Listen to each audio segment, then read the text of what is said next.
Hey everybody, it's Anna. Time for the Thursday card and this week's tarot story. So today we have the Six of Cups reversed.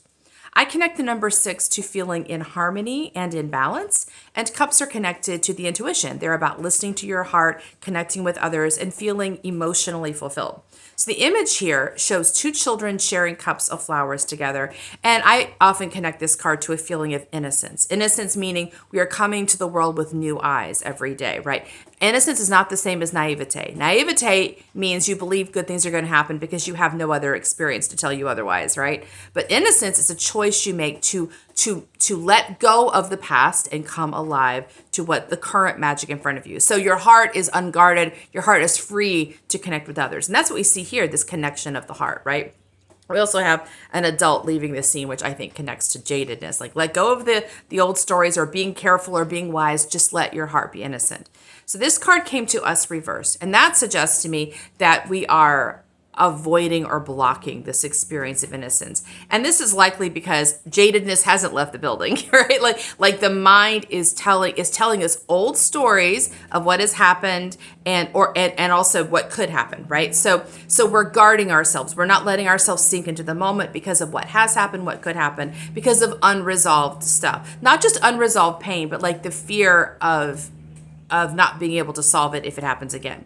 So I talked yesterday about the Queen of Pentacles and how she invites us to live into our creature body, right? Really enjoying being on the planet in a very present way. And how that engagement in the world challenges the mind because the mind can get stuck in its own loops and really not engage with any data or any other humans or creation, right? But the Pentacles are about being in the physical world, which is about interaction. And so I talked about the Queen of Pentacles calling us into that interaction, having that experience of being changed, of being shaped, of being impacted by the world. But if the mind thinks that the world is dangerous, it's going to want to avoid that interaction, right?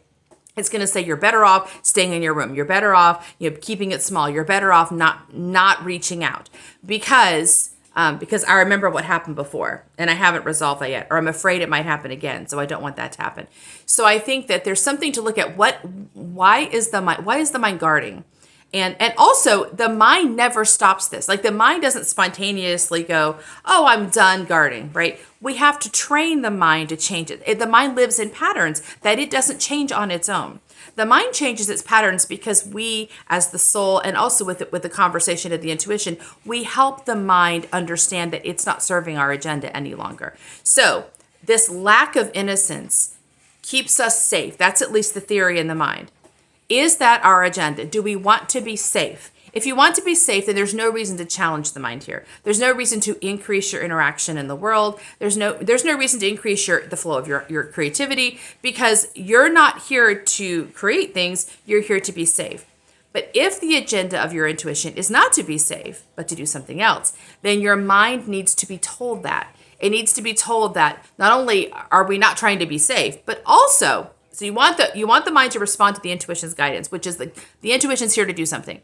But also we want to connect the mind to the loving kindness of the soul, which is a part of us that can heal anything that happens.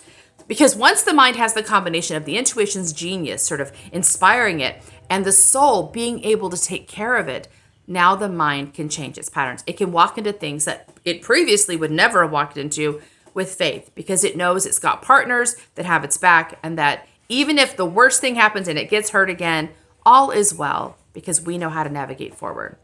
So consider what your mind's getting stuck on. Where do you fail to engage the world with innocence because you're bringing in old stories or potential new stories and that's getting in the way? And just see if you can help your mind examine that and ask the question, does this guarding match what I'm here to do right now? See you tomorrow for our next card. Bye.